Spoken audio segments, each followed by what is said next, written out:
Olá, amigos! Estamos juntos mais uma vez para o nosso estudo em grupo das obras de André Luiz. Estamos estudando Missionários da Luz e hoje teremos o capítulo 14.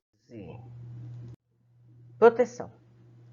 No dia imediato, logo que descansei dos meus afazeres cotidianos, atinente à tarefa comum, regressei ansioso ao lar de Raquel.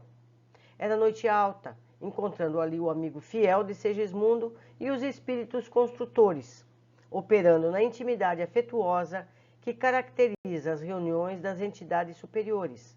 Apuleio, o chefe, recebeu-me com amabilidade.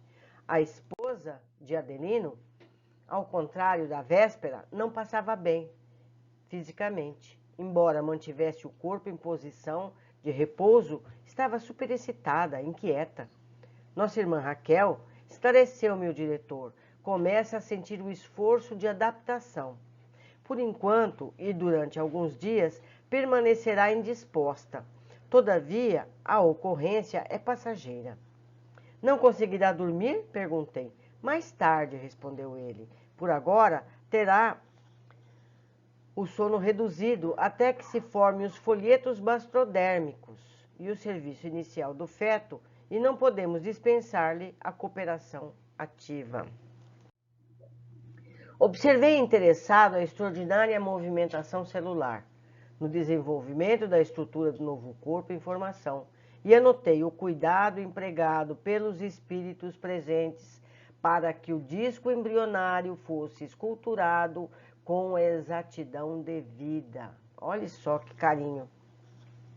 A engenharia orgânica, exclamou o chefe do trabalho bem-humorado, reclama bases perfeitas. O corpo carnal é também um edifício delicado e complexo. Urge cuidar dos alicerces com serenidade e conhecimento. Reconheci que o serviço de segmentação celular e ajustamento dos corpúsculos divididos ao molde do corpo perispirítico, em redução, era francamente mecânico, obedecendo a disposições naturais do campo orgânico, mas toda a entidade microscópica do desenvolvimento da estrutura celular recebia o toque magnético das generosas entidades em serviço, dando-me a ideia de que toda célula filha era convenientemente preparada para sustentar a tarefa da iniciação do aparelho futuro. Olhe quanta informação importante aqui, não só para os médicos, mas para as futuras mães. Não é? Que precisa se manter num estado equilibrado para que tudo isso se passe da melhor forma possível. No intuito, talvez, de justificar o desvelo empregado, Apuleio explicou-me atencioso. Temos grandes responsabilidades na missão construtiva do mecanismo fetal. Há que remover empecilhos e auxiliar os organismos unicelulares do embrião na intimidade do útero materno, para que a reencarnação, por vezes tão dificilmente projetada e elaborada, não venha a falhar de início por falta de colaboração do nosso plano, onde são tomados os compromissos. Escutava-lhe a palavra experiente e sábia com muita atenção, a fim de aproveitar-lhe todo o conteúdo educativo. Em razão disso, prosseguiu ele, o aborto muito raramente se verifica obedecendo às causas de nossa esfera de ação. Vejam que importante observação. Em regra geral, origina-se do recuo inesperado dos pais terrestres diante das sagradas obrigações assumidas, ou aos excessos de leviandade e inconsciência criminosa das mães, menos preparadas nas responsabilidades e na compreensão para que esse ministério divino. Entretanto, mesmo aí, encontrando vasos maternais menos dignos, tudo fazemos, por nossa vez, para opor de resistência aos projetos de fuga ao dever, quando esta fuga representa mero capricho da irresponsabilidade, sem qualquer base em programas edificantes. Claro, porém, que a nossa interferência no assunto, em se tratando de luta aberta contra nossos inimigos reencarnados, transitoriamente esquecidos das obrigações a cumprir, tem igualmente os seus limites. Se os interessados, retrocedendo nas decisões espirituais, perseveram sistematicamente contra nós, somos compelidos a deixá-los entregues à própria sorte. Viu? Daí a razão de existirem muitos casais humanos absolutamente sem coroa dos filhos, visto que anularam as próprias faculdades geradoras. Quando não procederam de semelhante modo no presente, sequiosos de satisfação egoística, agiram assim no passado, determinando sérias anomalias na organização psíquica que lhe é peculiar. Neste último caso, experimentam dolorosos períodos de solidão e de sede afetiva, até que refaçam dignamente o patrimônio de veneração de todos nós devemos ter as leis de Deus. As definições do chefe dos construtores aclaravam-me o raciocínio referentemente aos graves problemas da luta humana. Interessada em aprender cooperando, busquei tomar a posição do trabalhador, procurando o serviço que me competia no campo do auxílio magnético às organizações celulares. Mais tarde, porém, antes de me retirar, aproximei-me do diretor, a fim de recolher algumas informações. Impressionavam-me certas minudências do trabalho que se levava a efeito na noite anterior. Por que processo conseguira localizar-se a ligação inicial de Segismundo ao futuro corpo nos órgãos geradores de Raquel? E o problema do elemento masculino mais apto? Em todos os casos de fecundação, amigos da condição de um Alexandre deveriam funcionar no serviço de escolha? Apulei ouviu-me com a benevolência que caracteriza as entidades elevadas e informou. Passividade não significa ausência de cooperação. Quando Raquel aceitou a tarefa maternal, fê-lo com decisão e obediência construtiva. Ela recebeu Segismundo em seu organismo perispiritual. Ela recebeu Segismundo em seu organismo perispiritual, não é no corpo físico. Imobilizando os poderes naturais de sua mente, situou-lhe o molde vivo na esfera uterina, com a mesma espontaneidade que outros processos orgânicos, subentendidos pela atividade mecânica subconsciente, cujo automatismo traduz a conquista de experiências multimilenárias da alma reencarnada. Viu só quanta informação? Para os círculos da mulher, é tão fácil a ambientação das forças criativas, como é natural para o homem a manutenção da atitude patriarcal e protetora, enquanto perdura a existência dos laços paternais. Percebendo minha intenção de aproveitar os informes para o pequenino esforço meu, no sentido de escrever para leitores encarnados, Apulei o acentuou. Teríamos grandes dificuldades em explicar aos homens terrestres o fenômeno da adaptação das energias criativas no útero materno, nos processos da reencarnação. Por enquanto, a tendência da maioria dos nossos irmãos encarnados encaminha-se para a materialização de todos os nossos esclarecimentos. É preciso esperar mais tempo para ministrar-lhes certas informações que por agora seriam para elas incompreensíveis. Percebemos aqui, então, o que se passa. Eles só contam para nós encarnados o que nós somos capazes de entender. Então, isso não quer dizer que o que aí está é tudo. Há muito mais por trás de toda essa tarefa e de outras mais, não só dessa. Então, temos que ser compreensivos. Entendam? Seguindo. Eles se alimentam diariamente de formas mentais, se utilizam da boca física, valendo-se da capacidade de absorção do organismo perispirítico, mas ainda não sente a extensão desses fenômenos em suas experiências diárias. No lar, na via pública, no trabalho, nas diversões, cada criatura recebe o alimento mental que lhe é trazido por aqueles com quem convive, temperado com o magnetismo pessoal de cada um. Dessa alimentação dependem, na maioria das vezes, mormente, para a imensa percentagem de encarnados que ainda não alcançaram o domínio das próprias emoções, nos estados íntimos de felicidade ou desgosto, de prazer ou sofrimento. Segundo você pode observar, também o homem absorve matéria mental em todas as horas do dia, ambientando dentro de si mesmo, nos círculos mais íntimos da própria estrutura fisiológica. Sempre que eu disser o homem, quer dizer a humanidade, certo?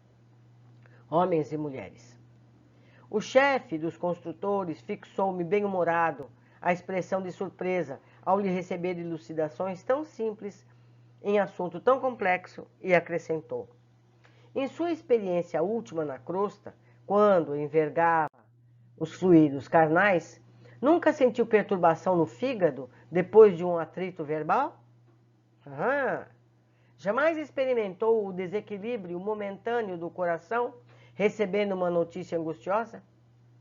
Por que a desarmonia orgânica, se a hora em curso era muitas vezes de satisfação e felicidade? É que, em tais momentos, o homem recebe certa quantidade de força mental em seu campo de pensamento, como o fio recebe a carga de eletricidade positiva. O ponto de recepção está efetivamente no cérebro, mas se a criatura não está identificada com a lei de domínio emotivo, que manda selecionar as emissões que chegam até nós, ambientará a força perturbadora dentro de si mesma, na intimidade das células orgânicas, com grande prejuízo para as zonas vulneráveis. Apuleio, com muita serenidade, fez ligeiro intervalo e considerou: se é muito difícil explicar aos homens, ou melhor, à humanidade encarnada, fatos rotineiros, como esses a que nos referimos, repetidos com eles dezenas de vezes durante cada dia de luta carnal, como informá-los com exatidão e minúcias quanto à ambientação do molde vivo para a edificação fetal na intimidade uterina? Não é? Como explicar para uma criança que o homem foi à lua, se ele não sabe nem mesmo andar, não é verdade? É o que ele está dizendo. Precisamos esperar pelo concurso do tempo para conjugar as nossas experiências. Animado com as elucidações recebidas, observei: tem razão. Ainda hoje, embora a minha condição de desencarnado, não me sinto à altura de receber determinadas notícias, sem alterações de meu campo emocional. Muito bem, falou o diretor satisfeito. É que você está fazendo um longo curso de autodomínio. Somente depois dele saberá selecionar as forças que o procuram, ambientando as zonas íntimas de sua alma, apenas aquelas de teor reconfortante ou construtivo. Em seguida, fornecendo-me a impressão de desejar manter-se dentro do assunto em exame, Apuleia prosseguiu: quando as suas observações alusivas à colaboração de Alexandre na escolha do elemento masculino de fecundação, cumpre-me acentuar que não podemos contar em todos os casos com esse concurso, que depende do setor de merecimento. Entretanto, quando o fator magnético não procede de cooperação elevada dessa ordem, devemos considerar que ele prevalece do mesmo modo, compreendendo-se que a esfera passiva está igualmente impregnada de energias de atração. Se o elemento masculino da fecundação está repleto de força positiva, o óvulo feminino está cheio de força receptiva.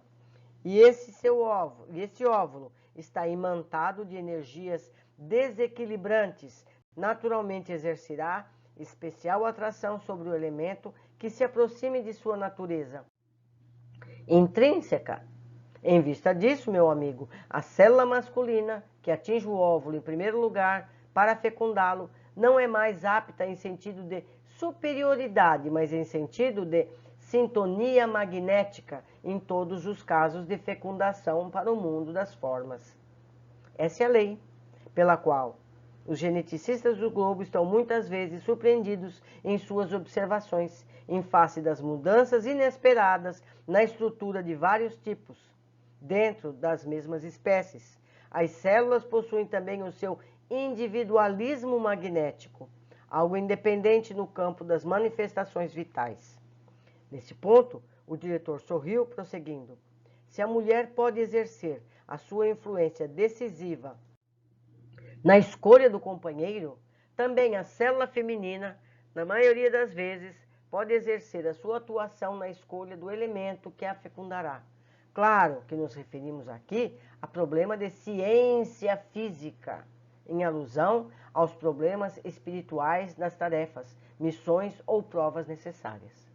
Identificando-me o silencioso gesto de interrogação, o diretor observou: sim, porque nas obrigações determinadas de certos espíritos da reencarnação, as autoridades de nossa esfera de luta dispõem de suficiente poder para intervir na lei biogenética dentro de certos limites, ajustando-lhes as disposições a caminho de objetivos especiais. Nesse momento, porém, nossa conversação foi interrompida. Pequeno grupo de entidades amigas pedia a presença de Apuleio, fora da Câmara de Serviço. Muito gentil, o chefe de trabalho convidou-me a acompanhá-lo. Apresentou-se o grupo com desembaraço. Constituía-se de duas senhoras desencarnadas, amigas de Raquel, e de um amigo de Segismundo, desejosos de testemunhar-lhes afeto e dedicação na experiência em curso. Vinham de nossa colônia espiritual em serviço de assistência a familiares detidos na crosta e pretendiam aproveitar a oportunidade para a visita carinhosa. O diretor ouviu-os atencioso, bem-humorado, mas, com imensa surpresa para mim, observou: como responsáveis pela organização primordial do novo corpo de carne que o nosso irmão Segismundo, agradecemos a atenção de todos, porém não podemos autorizar a visita nesta hora. Estamos aproveitando o escasso tempo de harmonia relativa que a mente maternal nos oferece para delicados serviços de magnetização celular mais urgente. E sorrindo afável acrescentou: depois do 21º dia, porém, quando o embrião atingir a configuração básica, nossos amigos podem ser visitados a qualquer hora, salientando-se que, a esse tempo, ambos, mãe e filho, conseguirão ausentar-se do corpo com facilidade. Olhem só, mãe e filho vão poder se ausentar do corpo físico. Olha que informação interessante. Por enquanto, nosso amigo Segismundo não pode afastar-se de nossa irmã Raquel, ainda mesmo em estado de sono físico. É obrigada a permanecer junto de nós, a pequena distância. Não há dúvida, replicou o cavalheiro de nossa esfera. Não desejamos perturbar o desenvolvimento do trabalho. Sabemos que Raquel ficaria muitíssimo comovida com o nosso abraço pessoal, comentou uma das senhoras. A alegria inesperada, de qualquer modo, é também um choque. É o que precisamos evitar, replicou Apuleio, satisfeito. Desejo, todavia, fazer-lhe sentir que Segismundo necessita de amparo espiritual de todos nós. Temos recomendação de notificar a todos os seus amigos quanto à presente reencarnação dele, a fim de que venha até aqui, quando lhe seja possível. Não somente para beneficiá-lo com os valores de estímulo espiritual, senão também para colaborarem com as suas vibrações de simpatia na organização harmoniosa do feto. Voltaremos na primeira oportunidade, exclamou uma das visitantes que, até ali, se mantinha silenciosa. Precisamos colaborar em benefício de Raquel, e acentuou sorridente. Temos uma série de excursões espirituais para as próximas noites dela. Faremos tudo por oferecer-lhes um estado d'alma confiante e feliz. Diversas amigas se encontram avisadas para este fim. Muito bem, respondeu o diretor atencioso. Logo após, despediram-se os visitantes, enquanto eu registrava mais uma preciosa lição do plano espiritual. A sós, de novo, Apuleio esclareceu-me bondoso. O momento que atravessamos é delicado e não podemos distrair a atenção. E, à noite, penetrei na Câmara de Trabalho reencarnacionista, aprendendo e cooperando para melhor conhecer a generosidade dos benfeitores espirituais e a sabedoria de Deus manifesta em todas as coisas.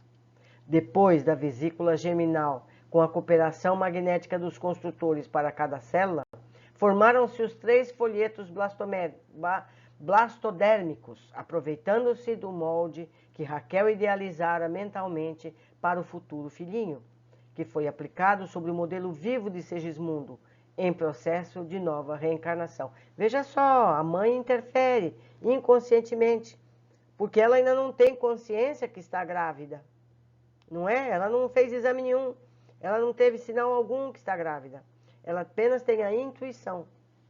Olha só que importante. Reparei que os trabalhos dos técnicos espirituais eram, em tudo, semelhantes aos serviços que acompanharam na sessão de materialização de desencarnados. Olha que interessante. Tomava-se o concurso do interessado, valia-se da colaboração de Raquel, que, no caso, tomava a função de médium da vida.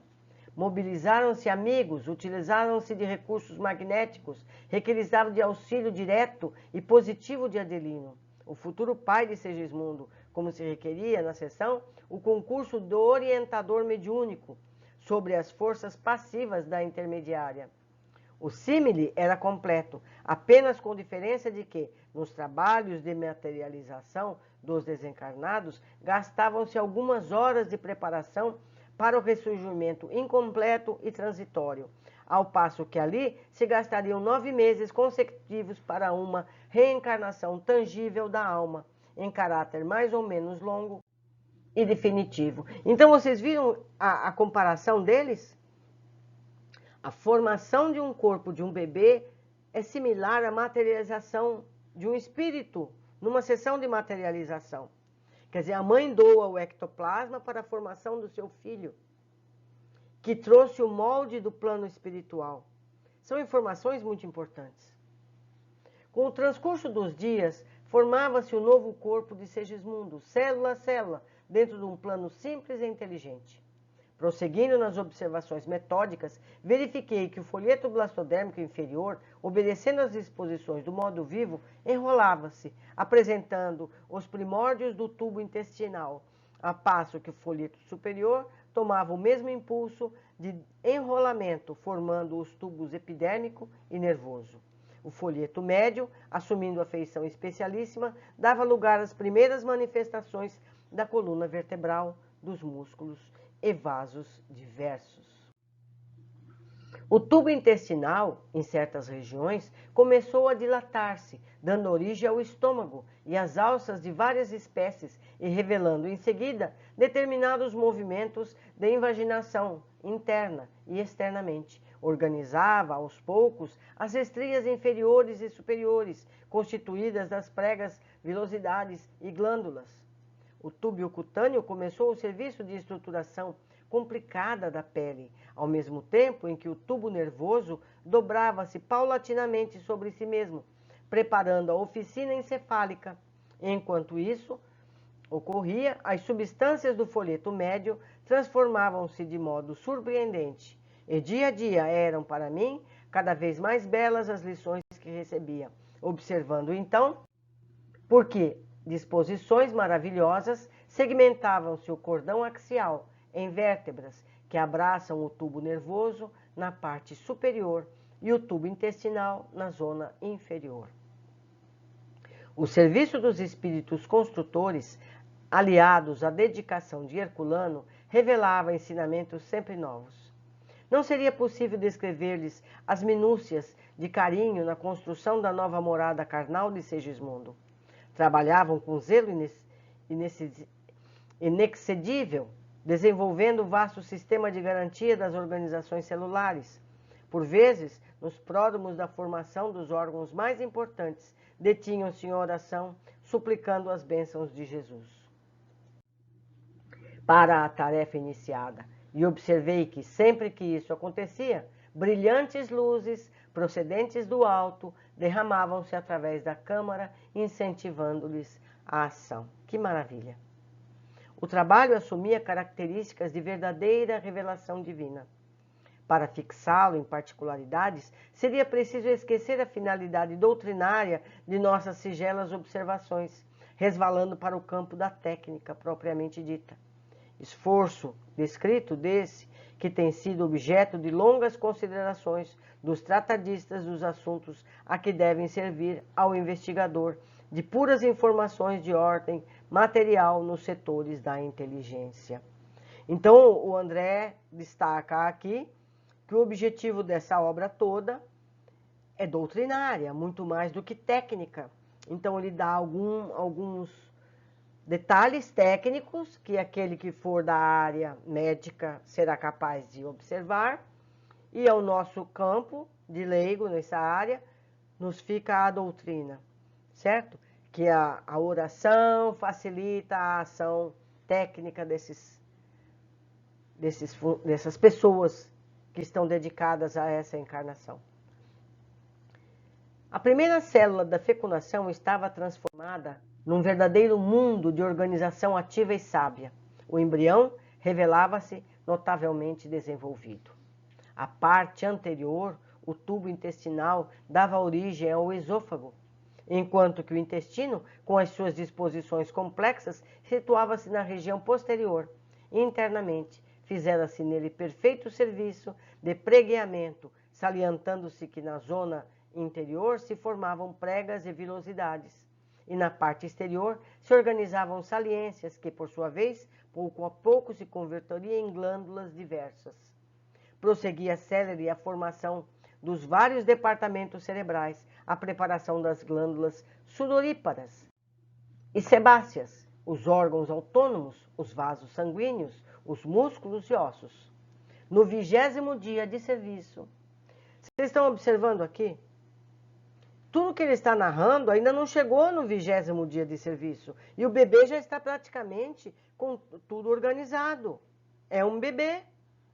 Embora o formato exterior não seja do bebê que a gente costuma conhecer, toda a estrutura interna está preparada.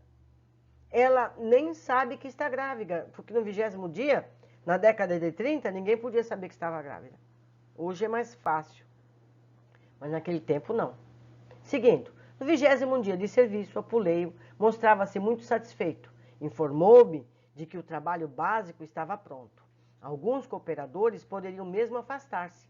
Para a continuidade da tarefa, bastariam 2 deles, associados ao esforço contínuo de Herculano. Nesse dia, a futura forma física de Segismundo, acomodada no líquido amniótico, proporcionou a perfeita impressão de um peixe. Você veja, a aparência era de um peixe. Não faltavam para isso nem mesmo as reentrâncias branquiais que se revelavam no feto, com exatidão absoluta, falando-nos do serviço de recapitulação em curso das reminiscências das velhas épocas da nossa passagem pelas correntes marinhas. O que ele está dizendo aqui, sem falar? O que está aqui nas entrelinhas? Nós já fomos peixes. Nós já fomos peixes. Não é isso que ele está falando? Que o formato do bebê se assemelhava a um peixe, que era a reminiscência das velhas épocas de nossa passagem pelas correntes marinhas. Dos peixes do mar. Vejam só, é preciso a gente entender isso. Nós fazemos parte de um processo evolutivo. Continuando. Na noite do 21º dia, abriu-se a porta magnética da câmara de Raquel à visitação afetiva. Não foram poucos os amigos espirituais que aguardavam um momento feliz. A futura mãezinha, desligada do corpo pela doce influência do sono, sentia-se aliviada e quase ditosa. Apuleio e seus companheiros, bem como Herculano, foram cumprimentados com alegria e emoção. Alguns amigos de Adelino haviam chegado, igualmente, no propósito de felicitá-lo e de prestar-lhe o concurso possível. Notei que Segismundo fora igualmente aliviado. Os fios tenuíssimos que ligavam os encarnados ao aparelho físico, quando em estado de temporária libertação, prendiam-no também à organização fetal. Olha que interessante. À medida que Raquel se afastava, também ele podia afastar-se, não lhe sendo, porém, possível abandonar a companhia maternal. Raquel asilava-o nos braços carinhosos, enquanto sorria, ali conosco, fora do campo material mais denso. Reconheci que a trégua se verificava para todos, com exceção de Herculano, que não arredou da câmara, mantendo-se vigilante. Os construtores, de modo geral, estabeleceram uma grande pausa no serviço, e enquanto os amigos de Adelino o conduziam a planos diferentes para certas informações que lhe eram necessárias, acompanhei o grupo que formava com Raquel e o filhinho uma assembleia de esperança e alegria. Muitas afeições reunidas conduziam-nos ambos a extenso jardim da própria crosta, e no momento em que o sol anunciava de longe o seu reaparecimento no hemisfério, oramos em conjunto, louvando a bondade de Deus que nos enchera de bênçãos o caminho evolutivo. Em seguida, reparei que muitos amigos desencarnados, ali presentes, compunham tônicos e bálsamos reconfortadores com as emanações das plantas e das flores, derramando-os sobre Raquel e o filhinho, fortificando-os para a luta. Era belo comprovar-lhes o carinho fraternal naquelas demonstrações de devotamento e ternura. Aprendia, extasiado, mais uma lição na esfera espiritual. Como as aves viajoras que sabem buscar longe a penugem suave para o ninho e o precioso alimento para os filhotinhos recém-natos, a alma das mães devotadas e carinhosas sabe atravessar grandes distâncias à procura de elementos cariciosos para a formação do ninho de carne em que um filhinho bem-amado deve renascer. O serviço de organização fetal prosseguiu normalmente, em vista dos hábitos respeitáveis do casal, que dia a dia parecia mais integrado com a assistência de nossa esfera de ação. O desenvolvimento da futura forma de Segismundo compelia Raquel a verdadeiros sacrifícios orgânicos. Contudo, a cada noite, pela madrugada, repetiam-se as excursões espirituais que ela e o filhinho recebiam dos afetos de nosso plano. O trabalho de Herculano mereceu a cooperação de inúmeros amigos. Rara noite em que não vinham espíritos agradecidos a Segismundo velar pela harmonia de sua nova reencarnação, prestando à casa, aos pais e a ele os mais variados auxílios.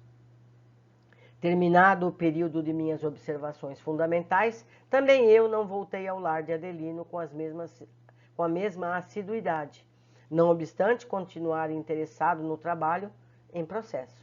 Somente regressava à Câmara da Reencarnação de tempos em tempos, compelido por outro gênero de serviços junto a Alexandre.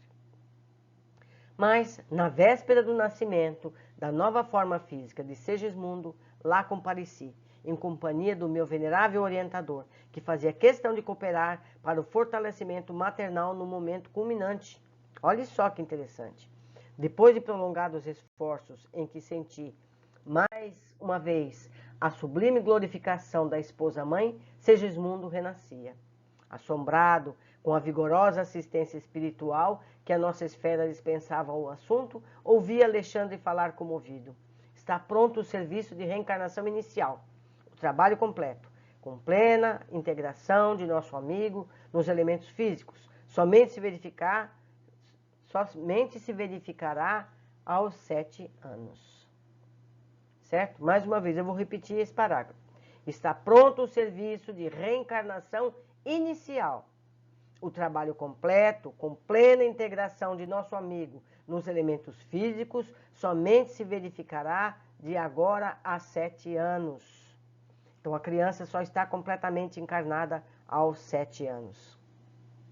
Admirado e enternecido em minhas fibras mais íntimas, envolvi-me nas preces de agradecimento que formulávamos ao Senhor, reconhecendo o tesouro divino que constituía a dádiva de um corpo carnal para a nossa experiência e aprendizado na superfície da Terra. Que maravilha saber tudo isso. A partir de agora, vamos encarar a gestação de uma forma diferente. Quem ainda não engravidou vai saber de tudo isso. Quem já teve seus filhos vai saber que tudo isso ocorreu e vamos então respeitar melhor as gestantes que encontrarmos. Vamos entender muita coisa. Vamos às observações que eu fiz ao longo do estudo. Não fiz todas, fiz algumas. Vemos que agora André usa a via expressa para ir e vir rapidamente à crosta. Lembra que ele levava vários dias pelo caminho, caminhando? Agora ele vem pela autoestrada. Termina os afazeres nas câmaras de atendimento e pode estar junto de Raquel e voltar em tempo de descansar para um novo turno de trabalho. É tempo do pensamento. Interessante saber dos cuidados recebidos da espiritualidade para que a gestação tenha sucesso. Isso nos alerta para o respeito que devemos ter para as novas vidas que chegam à Terra. Vimos aqui que a vida começa mesmo antes da fecundação, quando o espírito é ligado à mãe. Ajustamento dos corpúsculos divididos ao molde do corpo perispirítico. Ou seja, nossos corpos são formados seguindo um modelo pré-determinado para que nos sirva para o sucesso do projeto reencarnatório. Portanto, aceitemos o corpo que temos.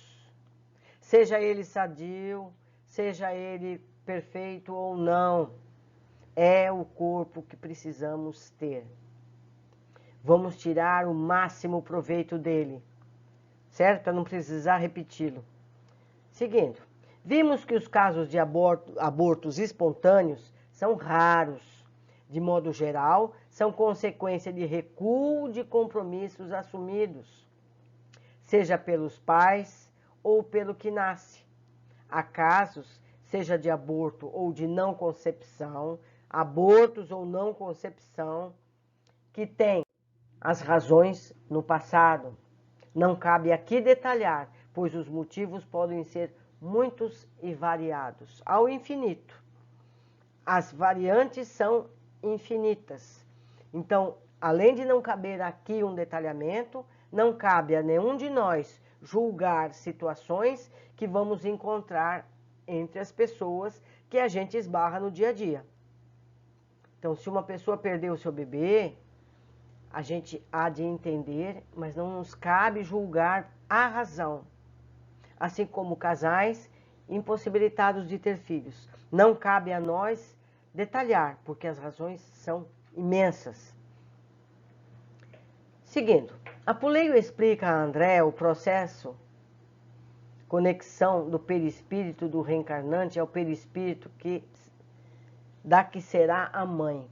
O simples fato da aceitação desencadeia o processo de união que possibilitará a concepção. A gente lembra que ele explicou que não dava para contar tudo com detalhes. A gente não tem competência, nem mesmo os médicos, para entender o que se passa. Talvez agora, nos anos 2000, isso seja possível. Mas na década de 30, 40, quando esse livro foi escrito, não era possível. Então, ele disse simplesmente isso. Quando a mãe aceita, está tudo certo. Ou seja, não podemos falar em concepção indesejada. Não existe isso. Aceitamos o compromisso, apenas não nos lembramos disso quando acordamos. Quando prevalecem os comportamentos não ligados à espiritualidade. Quando André pede mais detalhamento do processo de ligação, Apuleio nos diz que ainda não temos capacidade, como expliquei agora mesmo, para entender. Pois ainda nos apegamos aos processos mecânicos, materiais. E isso vai além, dizendo que nos alimentamos constantemente de imagens mentais, sem uso da boca, e não nos damos conta disso.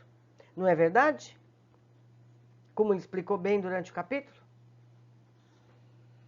Não estamos preparados para explicações mais profundas dos processos que vivenciamos constantemente.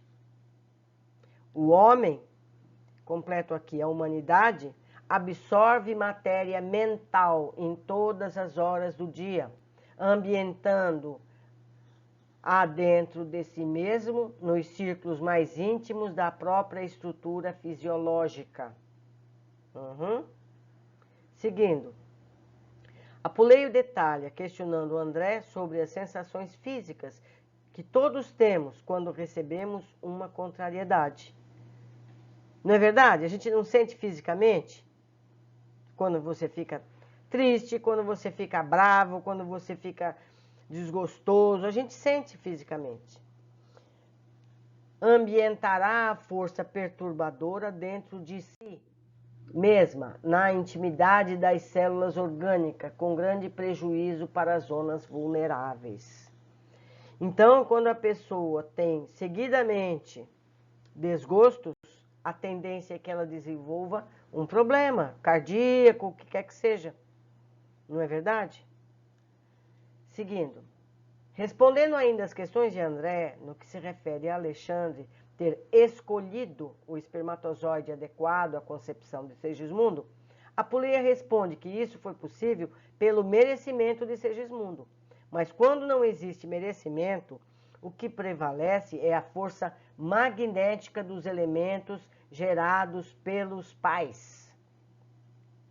O espermatozoide que atingirá o óvulo será o de carga energética magnética compatível. A célula masculina que atinge o óvulo em primeiro lugar para fecundá-lo não é mais apta em sentido de superioridade, mas em sentido de sintonia magnética. Então, a gente fazendo um paralelo aqui, o espermatozoide que vence é aquele que foi atraído magneticamente, como um ímã. Então, ele não nada mais rápido que os outros, ele simplesmente foi puxado pela força magnética dos pais através do óvulo da mãe. No que se refere a casos específicos, diz Apuleio, as autoridades de nossa esfera de luta dispõem de suficiente poder para intervir na lei biogenética, dentro de certos limites, ajustando-lhe as disposições a caminho de objetivos especiais. Certo? Vou ler outra vez. No que se refere a casos específicos, isso não é geral, diz Apuleio, as autoridades de nossa esfera, da esfera espiritual, de luta, dispõem de suficiente poder para intervir na lei biogenética, dentro de certos limites. Também não é essa festa toda. Ajustando-lhe as disposições a caminho dos objetivos especiais. Ou seja, para que se dê aquilo que foi combinado antes do nascimento. No mapa, vocês lembram lá. Apuleio não autoriza visita de amigos explicando que apenas depois de 21 dias da concepção poderá autorizar. Nessa altura, tanto Raquel como Segismundo poderão desdobrar-se para recebê-los. Interessante essa observação, como eu já fiz antes. Parágrafos à frente, vemos que havia uma porta magnética que protegia Raquel e Segismundo de contatos inoportunos. Não é? Por quê? Porque eles mereciam. Depois do 21º dia, Raquel e Segismundo puderam desdobrarem-se durante o sono, mas ambos ficam sempre ligados. Mais uma vez temos a informação de que a encarnação só se completa aos 7 anos. E outra informação no item 11 é que eles fazem excursões para planos onde eles podem se alimentar, entre aspas, de energias para ajudá-los, tanto mãe como filho. Foi muito bonito esse capítulo, muito mais curto, está com 45 minutos, o anterior levou 3 horas, mas se nem mesmo eles puderam cortar esse capítulo, quem somos nós para cortar, não é verdade? Há necessidade que seja um capítulo só tão longo. Um grande abraço, até o nosso próximo encontro e eu aguardo os comentários de vocês no espaço requerido aí no YouTube ou no Facebook. Um grande abraço, até a próxima.